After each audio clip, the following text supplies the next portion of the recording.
మొఘల్ చక్రవర్తి ఔరంగజేబ్ సమాధి అంశం ప్రస్తుతం దేశవ్యాప్తంగా వివాదానికి కేంద్ర బిందువుగా మారిన సంగతి తెలిసిందే. తాజాగా తెలంగాణ బీజేపీ ఎమ్మెల్యే రాజాసింగ్ కూడా ఈ అంశంపై సంచలన వ్యాఖ్యలు చేశారు. ఔరంగజేబ్ సమాధిని కూల్చివేస్తామని, సముద్రంలో పడవేస్తామని ఆయన అన్నారు. అవసరమైతే మహారాష్ట్ర హిందువులకు మద్దతుగా తెలంగాణ హిందువులు వెళతారని చెప్పారు. అయోధ్యలో రామమందిరం నిర్మాణం పూర్తయిన తర్వాత ఔరంగజేబ్, బాబర్ వారసులు ఆందోళనకు గురవుతున్నారని ఎద్దేవా చేశారు. ఇక ప్రధాని నరేంద్ర మోదీ అజెండాలో భారత్ను హిందూ దేశంగా మారుస్తామనే ప్రకటన ఉండాలని రాజాసింగ్ కోరారు. వచ్చే ఎన్నికలు హిందూ దేశ భవిష్యత్తు, కాశీ, మధుర అంశాలపై ఆధారపడతాయని ఆయన చెప్పారు.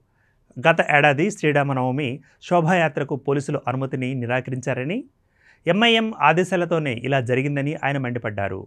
శోభాయాత్రకు ఈసారి దరఖాస్తు కూడా చేయలేదని చెప్పారు. ఇక ఔరంగజేబ్ సమాధి వివాదంలోకి వెళితే సమాధిని కూల్చివేయాలంటూ ఇటీవల డిమాండ్లు వినిపిస్తున్నాయి. దీంతో మహారాష్ట్రలోని సంభాజీనగర్ జిల్లా కుల్దాబాద్లో ఉన్న ఔరంగజేబ్ సమాధి వద్దకు వెళ్లే సందర్శకులపై ప్రభుత్వం ఆంక్షలు విధించింది.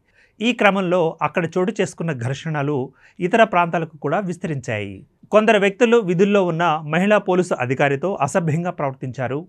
ఈ ఘటనపై కేసు కూడా నమోదైంది. నాగపూర్లో జరిగిన అల్లర్లకు సూత్రధారిగా భావిస్తున్న ఒక వ్యక్తిని అరెస్ట్ చేశారు.